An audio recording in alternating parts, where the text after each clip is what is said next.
Welcome to Suman TV.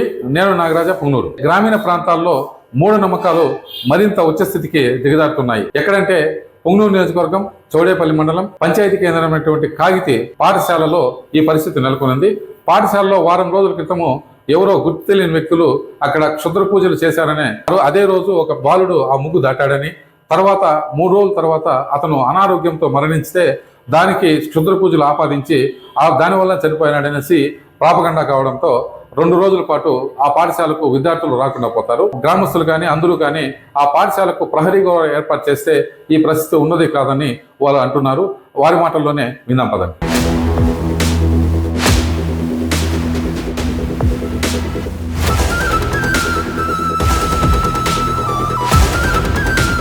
మాది కన్నంవారిపల్లి.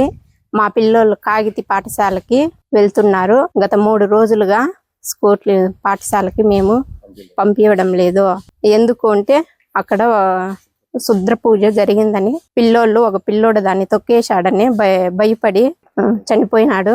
అందువల్ల మేము భయపడి పిల్లోల్ని 3 రోజులుగా పంపించడం లేదు. ఈ రోజు వచ్చి పిలుచుకోబోయినారు స్కూల్కి. అట్లే గవర్నమెంట్ స్కూల్కి కాంపౌండ్ ఏర్పాటు చేసి గేటు అంతా పెట్టాలని మేము కూడా కోరుకుంటాను. అక్క, మీరు క్షుద్ర పూజలని నమ్ముతారా అక్క? ఆ పిల్లోడు చనిపోయిన దాని వల్ల మేము నమ్ముతాం సార్. అంటే ఆ పిల్లోడు దాని వల్ల చనిపోయినాడు అనుకుంటా. దాని వల్లనే మేము నమ్ముతాన్నాము. ఇక్కడ పల్లెటూరు కాబట్టి మేము అందరూ నమ్ముతాము. అంటే ఈ ఊరు నుంచి ఎంతమంది పోతారు స్కూల్ పిల్లలు? ఈ ఊరు నుండి 12 మంది పోతాను. ఆ 12 మంది పోలేదు. పోలేదు. ఎవరన్నా వచ్చి మిమ్మల్ని అది కాదులే మూఢనమ్మకాలు నమ్మద్దు నేను ఎవరు చెప్పలే కదా? టీచర్స్ అంతా చెప్పినారు.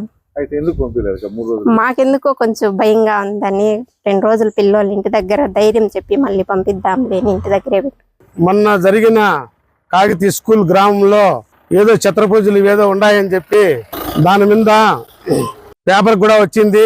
గ్రామ పెద్దలంతా కూడా మేము చర్చించుకొని మేము మాట్లాడి దీని విధంగా ఏమేమి ఉన్నాయనేది కూడా మేము చూసినాము. ఆ సీసీ కెమెరాల్లో ఏదో ఉన్నాయని, అదేదో పిల్లోళ్ళు దాటి దానికి ఏదో ఆ పిల్లోడు మరణించడం జరిగింది. దీని ఎందుకు ఏమి అనేది గ్రామాల్లో ప్రతి ఒక్కరిలోన ఆ అయోమయం శిస్తుల్లో ఉండారు.